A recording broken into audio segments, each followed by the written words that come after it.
Welcome to Metro Naga Sports Complex. Located siya sa Barangay Pacol, Naga City. Kung mahilig ka mag-jogging, magayon digdi lalo na pag-aga. Pero bago yan, madyata malakaw-lakaw muna kita pasiring sa sports complex. Igdi sa may kanto yan, naglakaw-lakaw sa nakita mga ano yan, mga 5 AM ning aga. Kaibahan ta palang si Snow sa paglakaw-lakaw ta, kaipuhan niya i-train ta maabot ng pirang aldaw, ta mabiyahe yan ning haraharayo. Kapag nagiging host ang Bicol sa palarong pambansa, saro ang Naga City sa pinaka nagiging location para sa mga player.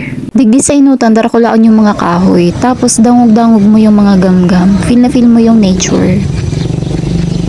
Kaya kung gusto mong mag-relax, mag-exercise, magayon nun talaga magdigdiyo. Sobrang presko, sobrang tahimik. Masiramon lakaw-lakaw talaga. Tapos, yan, duman na kita digdi sa may main building. Ayan, para hiling-hiling ang mga player, digdi nagdadalan ang mga audience. Pagkasakat ko, ilinga magayuno na marayang isarog. Sabi nga ni kansi mga gurang, pag yan daan nagsabog, ang maluwas daan dyan, tubig. Kung makarigos ka mo sa inarihan, malipot tsaka malinis ang tubig, hali yan dyan sa Mount Isarog. Nagtukaw-tukaw mo na si Manay tsaka si Snowta. Mapagalon baga maglakaw. Yan ang samuyang view. Naghahalat ako ng sunrise.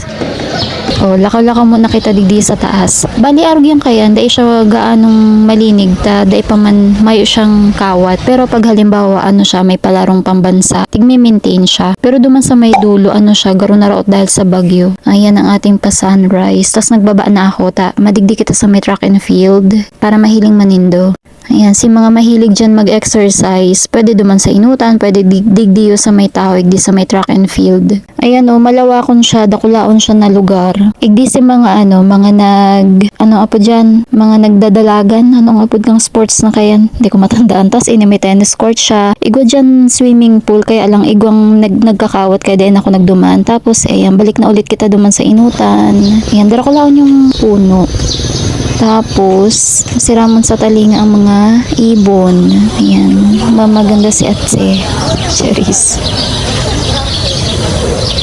Kung mahilig ka mo mag-picture-picture, magayonon man digdiyo. Ayan, mga pa nature. Tapos, ayan, urulian na. Mga 7 AM. Naghalat lang talaga ako ng sunrise.